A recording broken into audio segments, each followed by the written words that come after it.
Hey everyone, it's James, and today we got a video about roof maintenance. Now, back when we were writing for RV Magazine, when it existed, I remember interviewing someone from Winnebago Towables about roofs, and one thing he said stuck with me, and that's that most RV roofs die of neglect more than anything else. And he's right. So on your RV roof, and I don't care what kind of roof you have on your RV, you've got sealants somewhere. And those sealants, just like the sealants on your house, it's not like a just one time and you never have to think about it again for as long as you live kind of a thing. It's especially something that's exposed to UV all the time. It's a maintenance item. It's something you have to keep tabs on. And it's been on my mind lately because we're coming up on like our third, fourth year with number one. And so I think it's time to go and start checking out the sealants on the roof. But I want to go kind of a different direction. Normally, you can just apply more sealant over the old as long as you select something that's chemically compatible. But I want to go a different direction. I want to replace our sealants with Eternabond tape. That's this stuff. Now, I've used this in the past on other RVs. And in fact, I do have some up on the roof now, some of this 2-inch stuff. But before I commit to doing the whole roof, I kind of want to make sure that's going to go okay for us. So what I thought I would do today is just the back, the very back seam, straight across the back of our RV roof. It's about 6-8 feet long. That's manageable. I don't have to remove and reinstall the roof rack in order to get that done. And so what I'm going to do is I'm going to replace the sealant with Eternabond tape on the back. And then we're going to take a winter trip, kind of see how it holds up, how we like it. And then if that looks okay, come spring, when it's warmer outside, I'll do the rest of the roof. So things I'm going to need to do this, I've got assembled here. So we've got obviously the Eternabond tape. I've got 2-inch and 4-inch. Probably just use the 4-inch today. In my vast library of solvents, some of them no longer legal in all parts of the country, the one I have found that actually works the best to remove residue from the sealant that we have is just mineral spirits. So, and you can get that most anywhere still, so that's good. I do have the Eternabond primer, which I may use. I have a roller, a heavy-duty roller, for smoothing it down. And then for removing the sealants, I've got a variety of plastic scrapers and plastic razor blades, so I'm not cutting in anything up there. A variety of things to remove it. So the removal, you can put Eternabond over old sealant if you want. You just have to clean it really good first. I don't want to do that. I want to take a chance. So the removal is going to be kind of a mechanical/chemical process. Probably take me most of the day. I should put some gloves on too. Anyway, that's what we're going to do. So first step, removal. So that's all the scrapers and stuff, and away we go.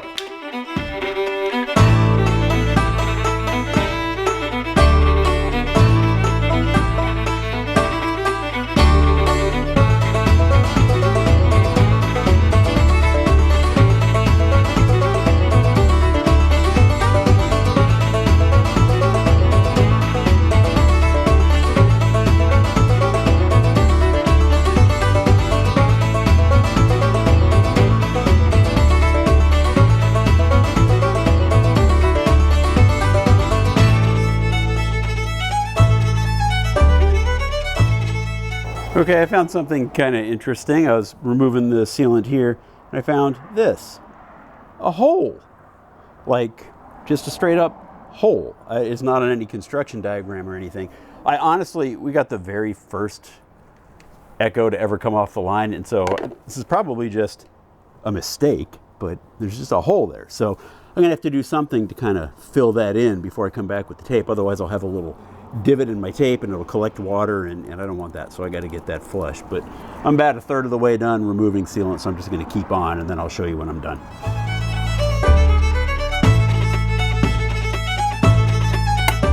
Okay, so I finished removing the goop around this thing, and I'm a little disappointed because there is just like maybe a 1/4 inch of a lip around there, and for the Eternabond tape to work, you've got to have something flat to tape it onto. And so it's an irregular shape, and there's only a 1/4 inch lip, so I'd probably wind up having to use lap sealant. And then I thought, well, wait a minute. I'm not even using this. This was the antenna, TV antenna, which I removed like day 2 of ownership. And then we had our cell booster installed on here, and I removed that a long time ago as well. So why is this here? And so my thought is I will just remove it all together, clean it up, and then I'll use something. This is like a piece of ABS that I just happened to find laying around in the shop. and I'll just drill holes in the same spots and boom, mount that back right where it goes. Or I'll go get a piece of aluminum or something, but I'm just gonna go ahead and cover that hole up altogether rather than deal with this weird shaped thing. So that's what we're gonna do. Here we go.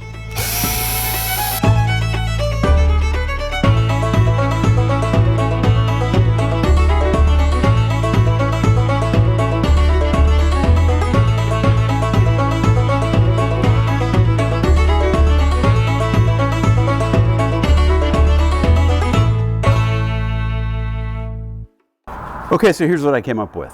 I found one of these. This is like you'd push it in. It's a one-way kind of push-in retaining clip for, I don't know, some sort of automotive panel I must have taken apart at some point in the past. I had it in my pile of stuff. So I've trimmed it so that it will fit in that hole. You see that? You see that? And create kind of a flat surface there.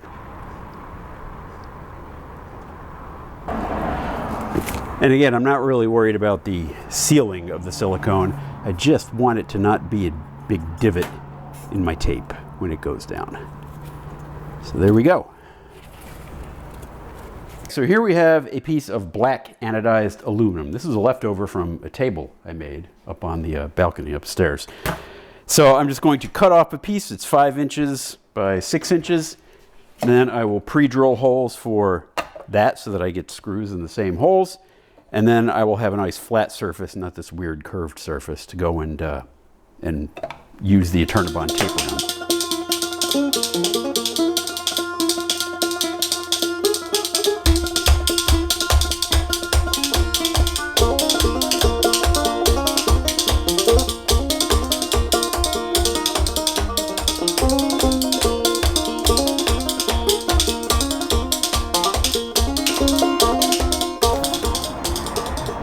It's a shame those aren't mounted parallel to the front of the... Oh, man.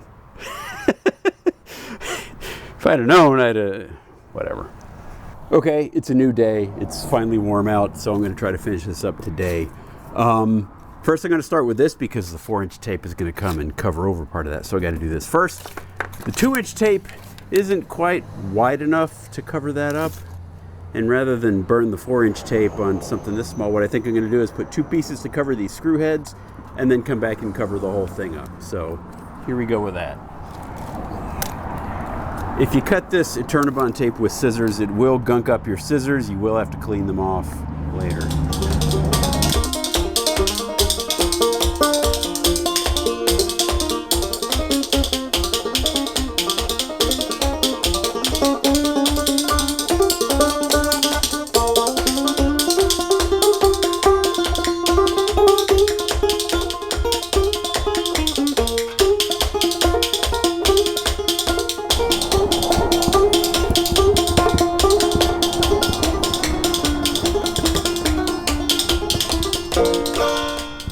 I kind of like the rounded edge on this roller. It keeps you from accidentally cutting holes in the Eternabond tape. That's kind of a bonus. All right, I think that's as good as that's going to get. I imagine in the summer that'll get a lot flatter. So now I'm going to come back over with the 4-inch tape, which will come up to about here. But I'm going to start with that one on the other side. Here, let me show you this though. That's what she looks like. Like I said, I'm going to come back around on the other side with the 4-inch tape and start over there because I've got to work it under the ladder. And so I don't want to have to try to squeeze the big roll of tape underneath the ladder. Anyway, that's what that one looks like.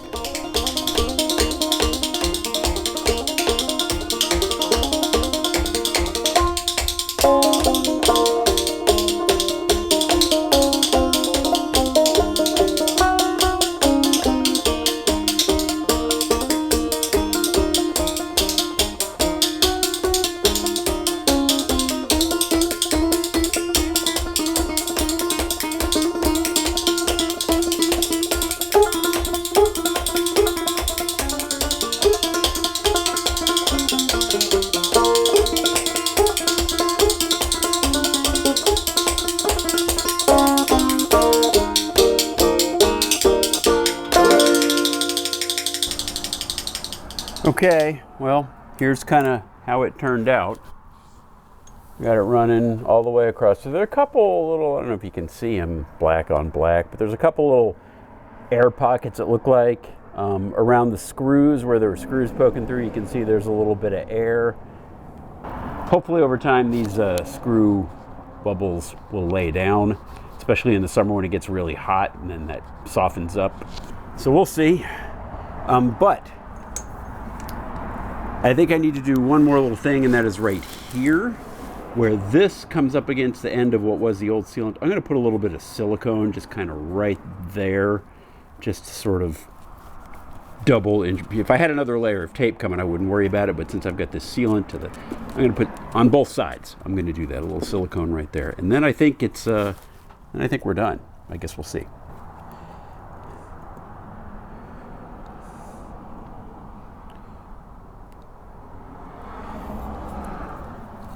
I kind of think that's all I need.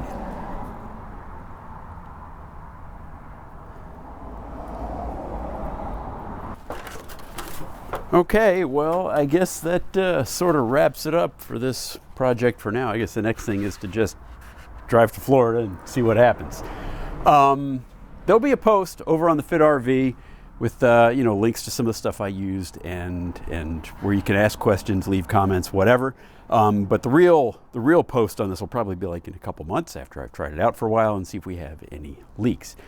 I've used Eternabond before. I think we're going to do okay, but we'll see after this. Anyway, that's going to do it for now. See you later. Bye.